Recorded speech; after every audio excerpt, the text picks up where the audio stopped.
Hallöchen und damit herzlich willkommen zu einem neuen Video hier auf meinem Kanal. Und zwar heute ist es ein ganz besonderes Video, denn auf meinem Kanal und somit das allererste Mal sehen wir hier ein Free-for-All von allen bisherigen bzw. fast allen Stufe 3 KIs, denn ich habe die Burg 3 von dem guten Safar fertig gebaut oder die war schon fertig, ne? Und ich will sie euch halt zeigen und ich dachte einfach mal, so ein Free-for-All ist einfach so mal ein bisschen eine Abwechslung und wir können uns so ein bisschen auf die Burg noch ein bisschen konzentrieren. Die Problematik an dieser ganzen Sache ist, dass der Safar so lange überleben muss, bis er seine ganze Burg aufgebaut hat. Wenn die, denke ich, einmal steht, dann ist es ein ganz schönes Brett, denn ihr werdet sehen, warum. Und ja, heute, wie gesagt, das erste Mal ein Free-for-All mit Emira, Schwein und Richard Löwenherz. Also eine KI von mir und eine KI vom Crusader Pilaf. Und dann würde ich mal sagen, wir spielen heute auf Desert Throne. Eine Karte vom Nevikov. Sprachbehindert, Kumpel? Also der Name. Oh nee, ey. Und ja, mit 4000 Gold, wir gehen rein und ich erzähle euch dann drin noch ein bisschen mehr.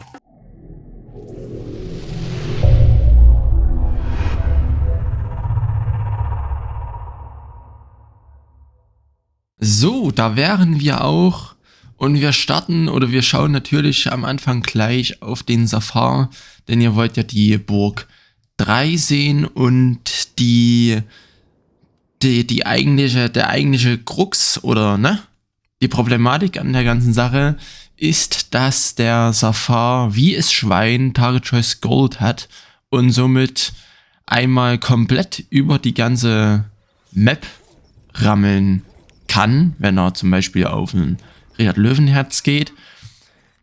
Die andere Sache ist, wir haben hier zweimal eine KI, die auf Closest geht. Und wahrscheinlich hier sind die Bergfriede so nah beieinander wegen späterer Farbe, weil vorhin ist der Richard Löwenherz hier dann auf das, Ich hatte das halt schon mal getestet und die Map-Aufstellung ist halt nicht ganz so einfach gewesen, weil hier zwei Closest KIs drin sind, Emira und Richard. Und ja, Richard hatte in meinem Testkampf den Safar beim zweiten Angriff schon weggemacht und da stand halt die Burg halt einfach noch gar nicht, ne?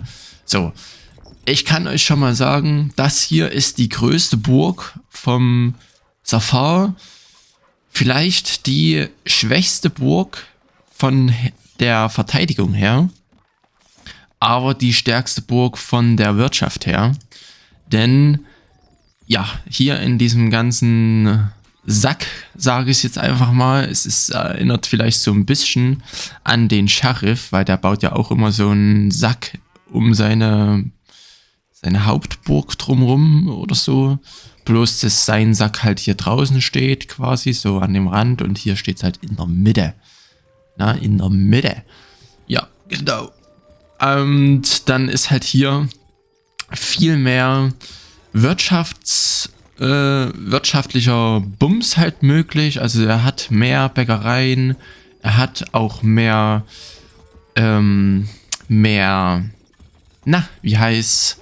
hier Bogenmacher, weil er baut ja hier Armbrüste, die er dann verkauft und somit halt auch noch eine Einnahmequelle hat. Er hat ein paar mehr Brauereien. Er hat, glaube ich, eine Schenke mehr oder so. Ich weiß es gerade aber gar nicht. Das sehen wir dann, wenn es soweit ist. Hier drüben wird auf jeden Fall schon mal ein bisschen die Emira angegangen. Übrigens, Emira gab es noch gar nicht auf meinem Kanal zu sehen. Also ist auch das erste Mal Schwein raided beim Richard Löwenherz hier und ja, knabbert hier schon ein bisschen. Ich denke, auch, dass hier Safar ein bisschen mehr Chancen hat gegen die Emira. Sie hat zwar auch Pikiniere, die wieder feuerresistent sind, aber die arabischen Schwertkämpfer halten ja dann nicht ganz so viel aus wie die europäischen. Deswegen hoffe ich einfach mal, dass er dadurch so ein bisschen ja, besser klarkommt. Jetzt gehen wir hier einfach mal kurz ein bisschen runter. Ich erkläre euch einfach mal, was ich hier gebaut habe. Also, wie ich schon gesagt hatte, dieser ganze Sack hier ist halt einfach wirtschaftlich ein Goldsegen für ihn. Er hat jetzt mehrere oder mehr Bäckereien als in den anderen Burgen quasi. Und ja, mehr Bogenmacher. Auch glaube ich, 1 oder 2 mehr Häuser. Schenken hat er genauso viel. 1, 2, 3. Genau, er hat ja maximal 3. Und ja, also wirtschaftlich ist die Burg hier... Hä? Kommen die hier hoch? Okay. Das Torhaus ist hier, gehört in Schwein. Warum auch immer das im Schwein gehört. Aber okay. Ja gut, und dieser Innenring hat ja einfach so einen Doppelring, ne? Ist ja klar. Und deswegen, ja, dieses Innentor hat hier noch ein paar Torhäuser, damit die Arbeiter halt ja wenigstens ein bisschen verhältnismäßig gut an den Vorratslager rankommen. Jetzt haben sie ihn endlich mal weggeschossen hier. Hier rennen immer noch ein paar rum. Ansonsten, ja, 2 Torhäuser hinten, 1 rechts, 1 links.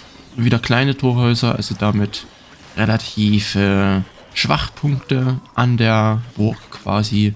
Hinten oder hier an dem zweiten Tor dann nochmal, ja, hier, ne? Torhäuser. Hat hier überall so ein bisschen, da wo die Aussparungen sind, hier vor allem in dem inneren Ring, hat er dann nochmal Feuer, Verteidigung.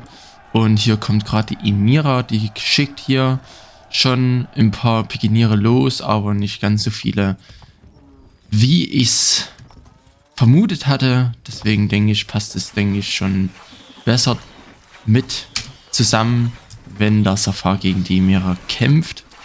Und ja, dann habe ich hier noch die Türme so ein bisschen mal was Neues einfallen lassen. Und hier, das hier vorne ist alles niedriger Wall.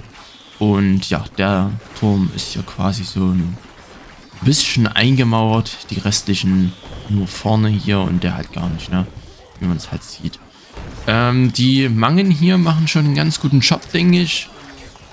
Und ja, genau, da sollte das hier aber schon relativ gut abgewehrt bekommen. Ich weiß bloß nicht, ob hier Schwein geht auf Emira. Gut, die hat auch gerade angegriffen und damit das Gold gesammelt.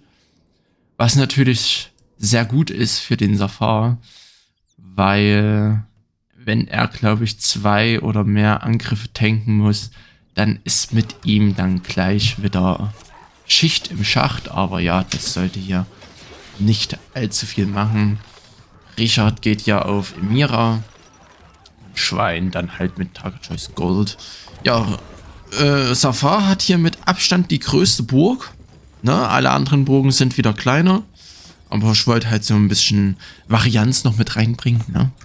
Dass er auch mal eine etwas größere Burg hat, wo die Wirtschaftsleistung ein bisschen besser ist.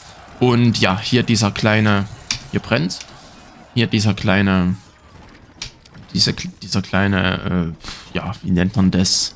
Vorposten mit den Mauern. Sieht eigentlich ganz hübsch aus. Hier stehen nur Slinger drauf und Slinger sind ja jetzt nicht so seine priorisierte Verteidigungseinheit. Deswegen steht hier auch nur einer. Und ja.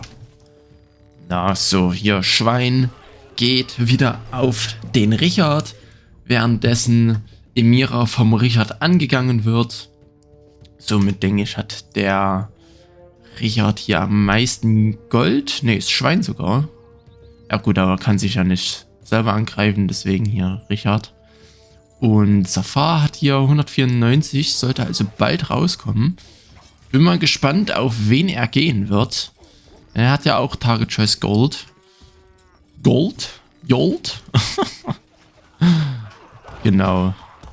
Und dann schauen wir einfach mal. Ihr könnt ja mal in die Kommentare schreiben, was ihr von der Burg haltet. Ist wie gesagt Burg 3.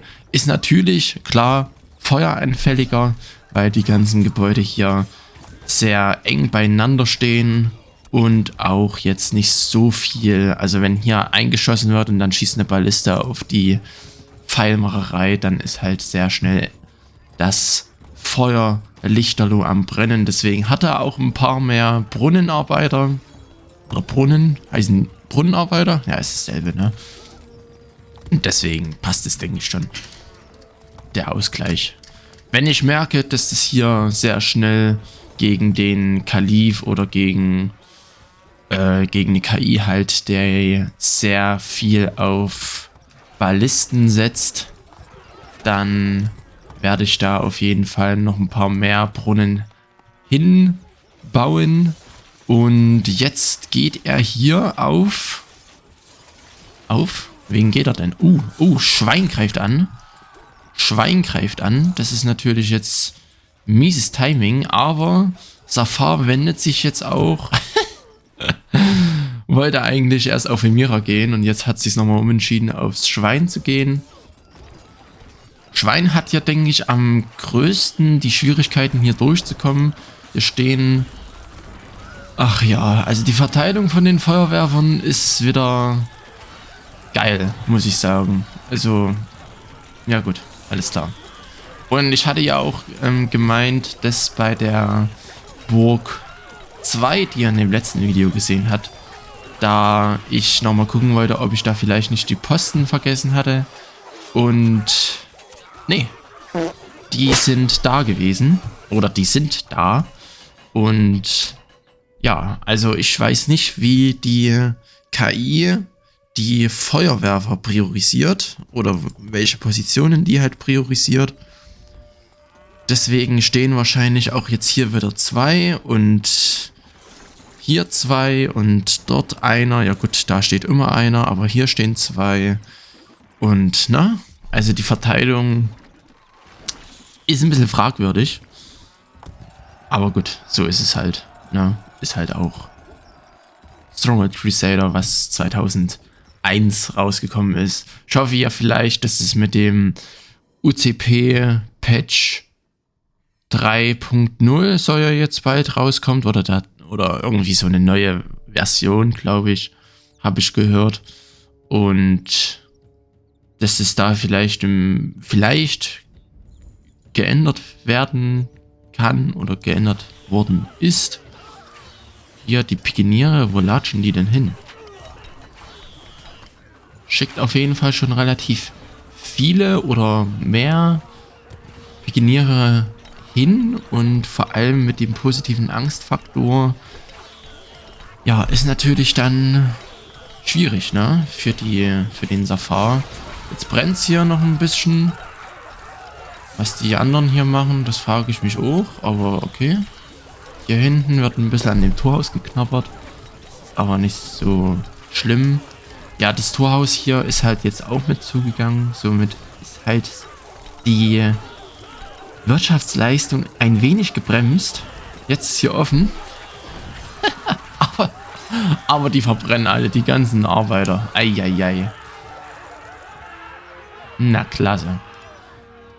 Sollte aber jetzt nicht so schlimm sein, denn er hat noch ein wenig Gold und kann sich, glaube ich, wieder relativ gut aufbauen. Ja, hier spawnen auch noch die Bauern quasi. Und ja, gut. Wir gehen hier hoch, gucken einfach mal, wann der erste denn hier fällt.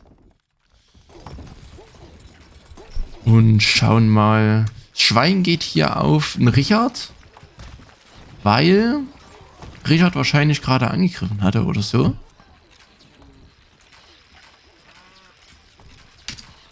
Oh, hier. Wartet mal.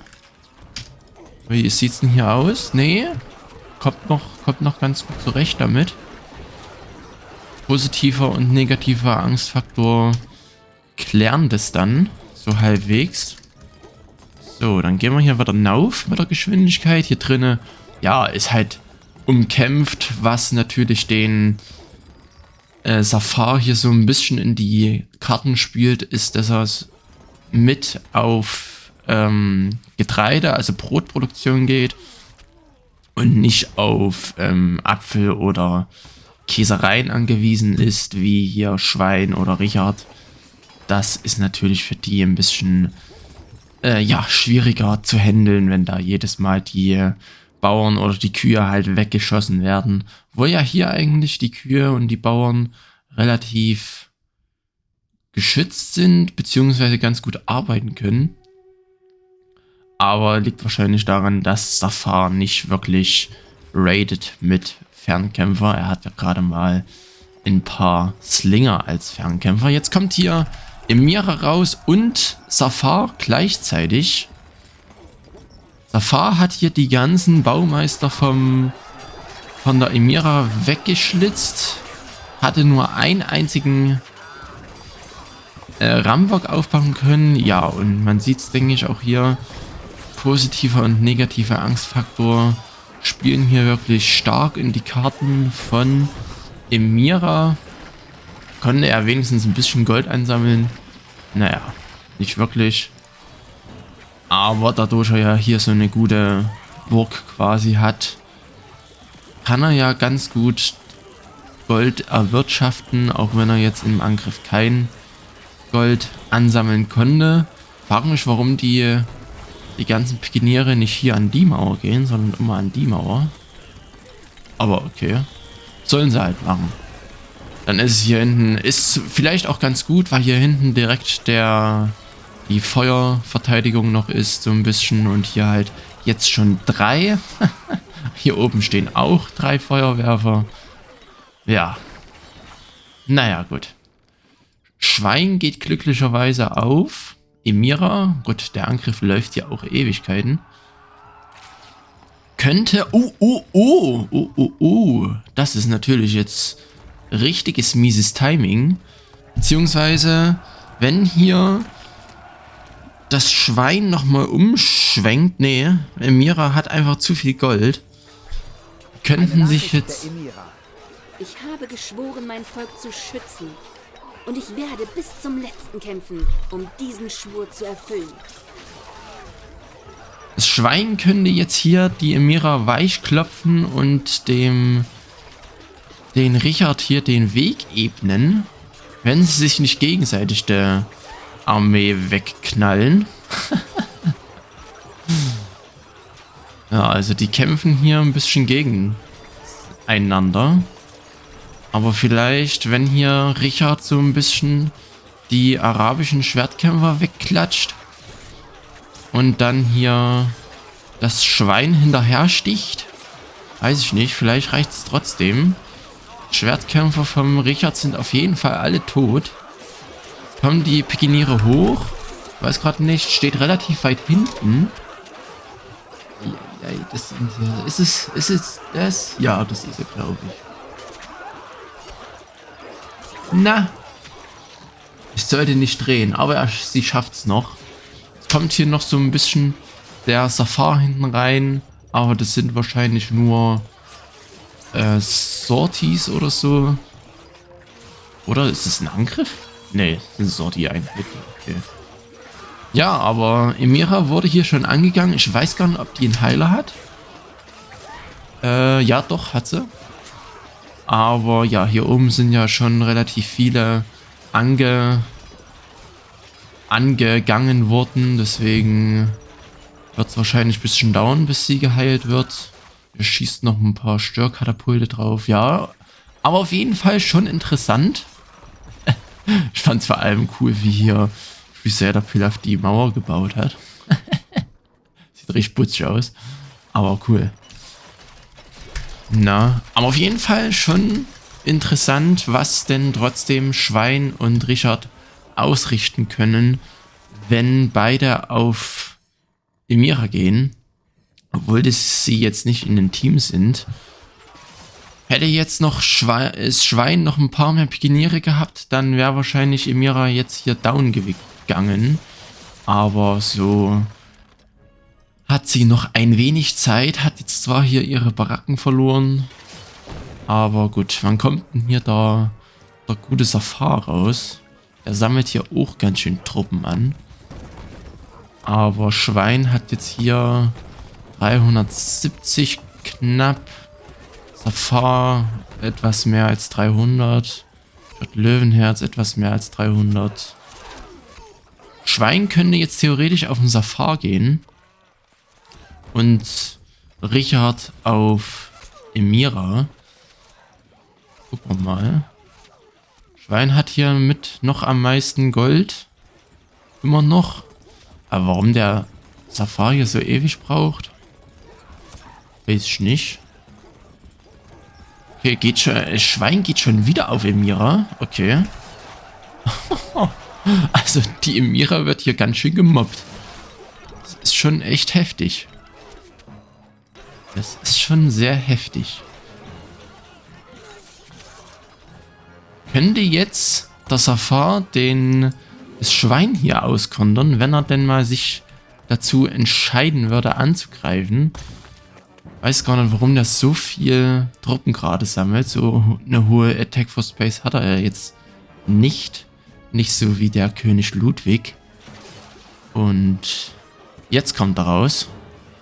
Gucken, er müsste, denke ich, aufs Schwein gehen. Ja, er geht, glaube ich, auch aufs Schwein.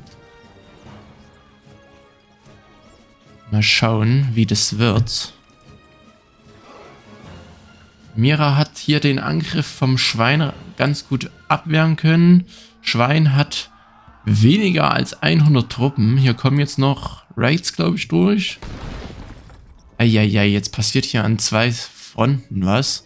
Vorteil vom Schwein, gut, ist nicht seine stärkste Burg, weil er hier die 3 Mangentürme nicht in der Front hat, sondern mehr, also hier einen hier hinten hat. Safar hat leider keine Baumeister mehr. Und ja, gucken wir mal hier drüben. Eieiei, eieiei, das sieht ja gar nicht gut aus hier. Okay, ich glaube, das sollte hier jetzt nicht ganz so gefährlich werden. Mal gucken, wie viele Truppen er hat. 126. Ein bisschen was. Hat natürlich die Armbrustschützen, ne? Und die sind immer noch hervorragend gegen... Ich habe geschworen, mein Volk zu schützen. Und ich werde bis zum letzten kämpfen, um diesen Schwur zu erfüllen. Gegen die arabischen, und das Schwein fühlt sich, glaube ich, nicht immer bedroht. Deswegen, ja, ist es hier noch nicht ausreichend. Aber der Emira könnte jetzt hier wirklich das Zeitliche segnen, denn es sind hier echt viele Truppen. Die sammeln sich sogar hier schon vor dem Keep, also auf dem Pennerhof. Da ist er. Und ja, sie fällt. Eine Nachricht der Emira. Ich erkenne, wenn ich geschlagen bin. Richtet mich. Ich akzeptiere dieses Schicksal. Aber ich bitte euch, verschont mein Volk. Eine Nachricht von Richard Löwenherz. Lasst die Fanfare ertönen. Die königlichen Armeen waren wieder einmal siegreich. Oh ja. Also ich war ja früher immer schon ein Fan von Richard Löwenherz, deswegen freut es mich so ein bisschen, dass er hier wenigstens ein Kill weggebracht hat. Deswegen, ja, schauen wir mal, wie es hier jetzt noch weitergeht. Jetzt geht er ja hier aufs Schwein und dann vielleicht irgendwann geht es auf ein 1 vs 1. Hier diagonal zwischen Richard Löwenherz und Safar an den Kragen. Und wie man, glaube ich, schon mal in dem allerersten Kampf gesehen hatte, hat Safar das 1 vs 1, gut, da hat er ja auch noch eine andere Burg, die OP-Burg mit diesen komplett OP-en Doppelring. Aber da hat er auf jeden Fall den Richard Löwenherz hier ganz gut wegstecken können und killen können. Aber ja, wir schauen einfach mal, wie es hier wird. Schwein jetzt hier so ein bisschen in der Zwänge, wenn der Safar auf das Schwein mitgeht, dann ist, glaube ich, hier sehr schnell die Entscheidung gefallen. Ansonsten, gut, er geht jetzt hier wen geht er denn jetzt? Aufs Schwein? Kann sich wahrscheinlich nicht so richtig entscheiden. Doch, er geht mit aufs Schwein. Armeen treffen sich hier so ein bisschen. Was ist hier los? Oh, hier ist das Tor ausgefallen. Sollte aber noch das abgewehrt bekommen, weil er mit seiner gesamten Armee zu Hause ist, oder? Das ist hier schon arg gefährlich. Hier oben kommt der Safar reingeströmt. Ach du Scheiße. Gut, die Armbrustschützen knallen hier ordentlich drauf. Was natürlich den...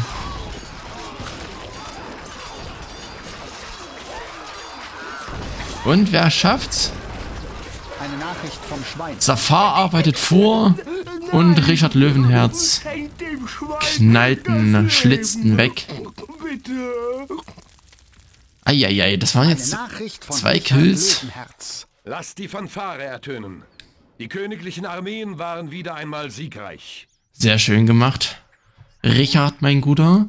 Also, Doppelangriffe sind hier wirklich sehr bedrohlich. Es hat der Amira das Genick gebrochen und das Schwein jetzt.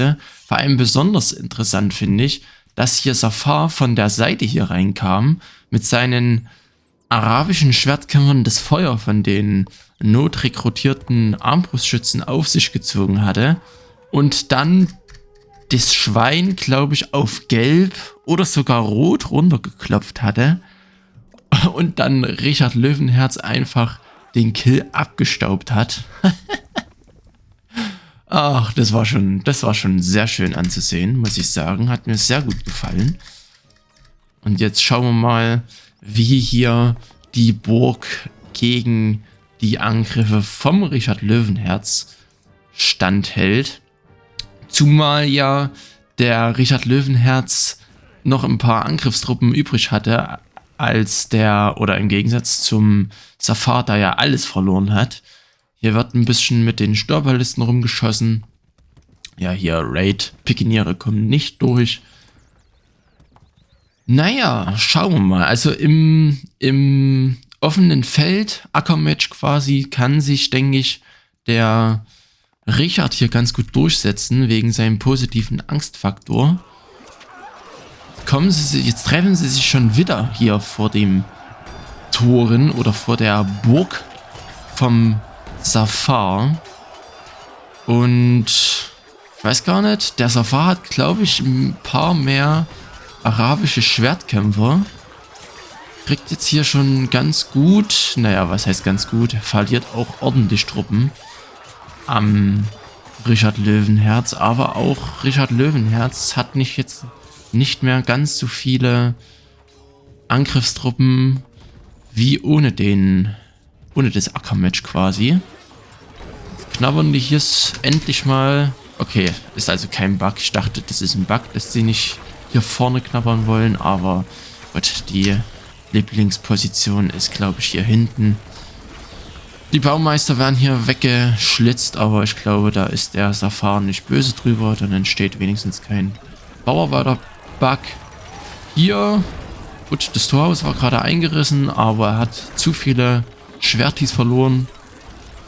Der Turm hier könnte er noch fallen? Ne, er fällt nicht mehr. Okay. Ja, Doppelring halt, ne? Ist sein großer Pluspunkt bei der Burg hier, dass er halt den kleinen Ring hier noch hat mit den ganzen Feuerwerfern, aber ganz chancenlos, oder was heißt ganz chancenlos? Er hat auf jeden Fall hier schon sehr gute Chancen, den Safar hier noch wegzuschlitzen, weil er ja so viele Pikiniere einsetzt und Pikiniere sind ja in dem Spiel etwas mehr feuerresistent als die europäischen Schwertkämpfer. Wir gehen hier hoch mit der Geschwindigkeit, schauen mal, wann die nächsten Angriffe kommen. Richard hat einfach 5000 oder ne, eigentlich am Anfang 6000 Gold. Hat hier auch seine ganzen Eisenminen ordentlich bauen können. Hier die eine. Sehr schöne Map auf jeden Fall vom Nevikov. Kennt er ja, denke ich, schon vom Crusader Pilaf, wenn er da auch die Kämpfe anguckt. Ansonsten, ja, wie gesagt, ich habe ja, ist glaube ich eine gespiegelte Karte, oder? So ein bisschen. Ja, ist glaube ich gespiegelt.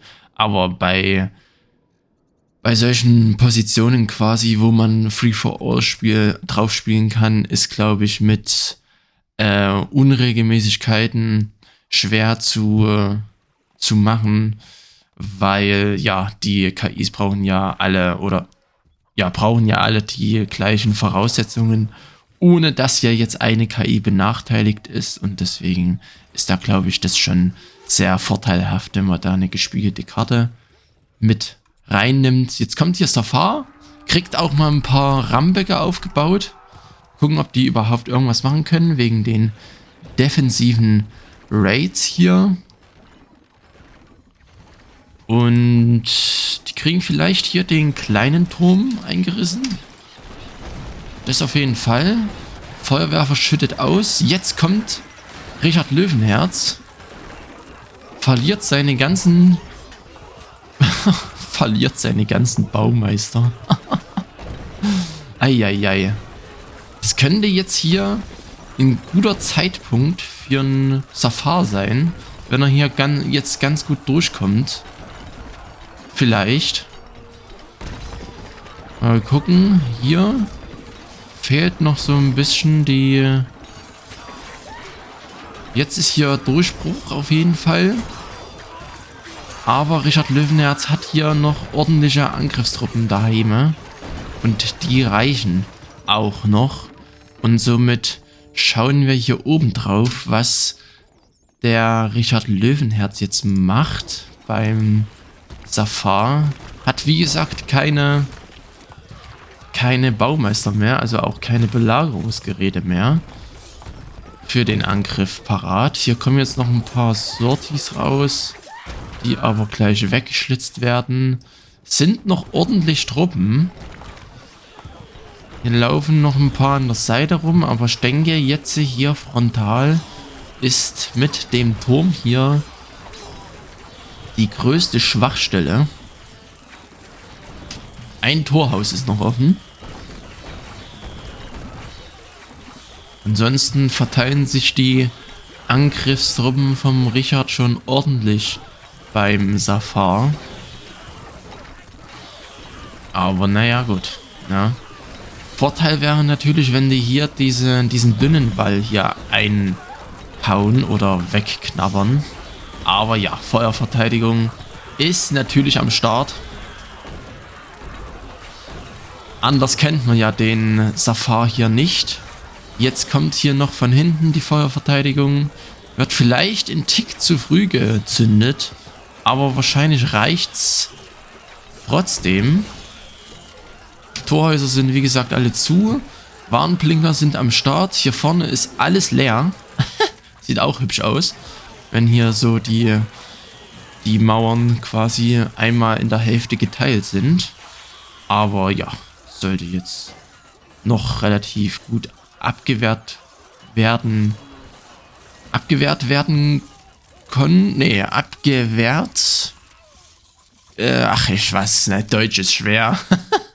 Wir gehen hier hoch mit der Geschwindigkeit und schauen mal. Ich würde einfach mal sagen, wir gehen hier in den ersten Speed-Up rein und sehen uns bei einem der nächsten Angriffe wieder. Bis gleich.